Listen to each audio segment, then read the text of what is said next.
ఓటుకు 3 కోట్లట. కేతనపల్లి మున్సిపాలిటీపై తీవ్ర ఉత్కంఠ. మంత్రి గడ్డం వివేక్ బేరసారాలు. ముగ్గురు కౌన్సిలర్లకు గాలం. ఒక్కొక్కరికి 3 కోట్ల చొప్పున మొత్తం 9 కోట్ల ఆఫర్. పరువు నిలుపుకునే పనిలో కార్మిక శాఖ మంత్రి. కౌన్సిలర్లు చేజారకుండా అప్రమత్తమైనటువంటి బీఆర్ఎస్ అంటూ చూస్తా ఉన్నాం. మంచిర్యాల జిల్లా కేతనపల్లి మున్సిపాలిటీపై తీవ్ర ఉత్కంఠ నెలకొన్నది. తాను ప్రాతినిధ్యం వహిస్తున్నటువంటి చెన్నూరు నియోజకవర్గ పరిధిలోని మున్సిపల్ చైర్మన్ పీఠాన్ని ఎలాగైనా హస్తగతం చేసుకోవాలని మంత్రి గడ్డం వివేక్ బేరసారాలు మొదలుపెట్టినట్టు సమాచారం.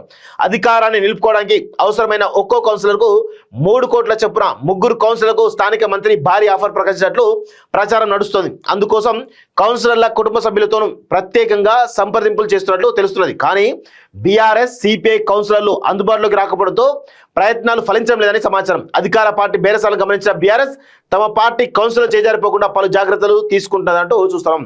చైర్మన్ పదవి కోసం తంటాలు. కేతనపల్లి మున్సిపాలిటీ చైర్మన్ ఎన్నిక రాష్ట్ర వ్యాప్తంగా సంచలనంగా మారింది. ఎన్నికల సమయంలో బీఆర్ఎస్ కాంగ్రెస్ కార్యకర్తల మధ్య జరిగిన రాళ్ల దాడిలో ఓ కానిస్టేబుల్ కూడా చాలా తీవ్రంగా గాయపడినటువంటి విషయం చూస్తా ఉన్నాం. సో ఈ ఘటన నేపథ్యంలో మాజీ ఎమ్మెల్యే బల్క సుమన్ ను పోలీసులు అరెస్ట్ చేసి రిమాండ్ పంపించారు. ఇప్పుడు అసలైన రాజకీయానికి మంత్రి గడ్డం వివేక్ తెరలేపినట్టు స్థానికంగా ప్రచారం జరుగుతున్నది. ఎలాగైనా చైర్మన్ పదవి సొంతం చేసుకోవాలని పట్టుదలతో ఆయన చక్రం తిప్పుతున్నట్లు టాక్. సో అందుకోసం ముగ్గురు కౌన్సిలర్లకు 3 కోట్లట, అంటే 9 కోట్ల రూపాయలు ఇస్తున్నట. వాస్తవానికి కాంగ్రెస్ పార్టీకి మున్సిపల్ చైర్మన్ పీఠాన్ని దక్కించుకోవడానికి కౌన్సిలర్ సంఖ్యాబలం లేదు. కానీ బీఆర్ఎస్ సిపిఐకి చెందిన ముగ్గురు కౌన్సిలర్లు లాక్కొని చైర్మన్ సీట్ను సొంతం చేసుకోవాలన్న ప్లాన్ లో మంత్రి వివేక్ ఉన్నట్లు స్పష్టమవుతున్నది. వివేక్ పరువు కాపాడుకుంటారా, పరువు తీసుకుంటారా? ఎందుకే కేతనపల్లి మున్సిపాలిటీ కోసం గింత దిగజారడం అవసరమా? అసలు అనవసరంగా ఆ బల్క సుమన్ను ఇంకా ఆయన హీరోని చేసి ప్రయత్నం చేస్తున్నాం. నిజంగా ఎంత దారుణంగా అంటే, అసలు రాజకీయంగా చచ్చిపోయినటువంటి బల్క సుమన్ను ఇంకా నువ్వు మొత్తం తులసి నీళ్ళు పోసి తర్వాత ఇంకేదో చేసి మొత్తం బలవంతం చేసే ప్రయత్నం చేస్తున్నావు చెన్నూరులో.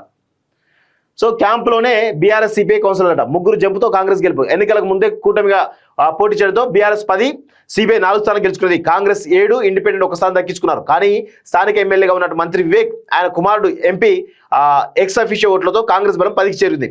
బీఆర్ఎస్ సిపిఐ కూటమిలోని ముగ్గురు కౌన్సిలర్లు మద్దతు సంపాదిస్తే చైర్మన్ పదవి సొంతం చేసుకొచ్చే విషయంలో మంత్రి వివేక్ ఉన్నట్లు సమాచారం అంటూ చూస్తున్నాం. సో సిపిఐ పార్టీ ఏం చేస్తుందో ఏందో తెలియదు, కానీ మొత్తానికి అయితే పెద్ద ఎత్తున భారీ ఆఫర్ అయితే ఇస్తున్నాడట. చూద్దాం మరి ఆఫర్ ఎంతవరకు ముందుకు పోతుంది ఏంది అని చూడాల్సిన అవసరం అవుతుంది. కేతనపల్లి చిన్న మున్సిపాలిటీ కోసం గింతగానం డబ్బులు ఖర్చు పెట్టే అవసరమా? పరువు తీసుకుంటే తప్ప ఏమైనా ఉందా?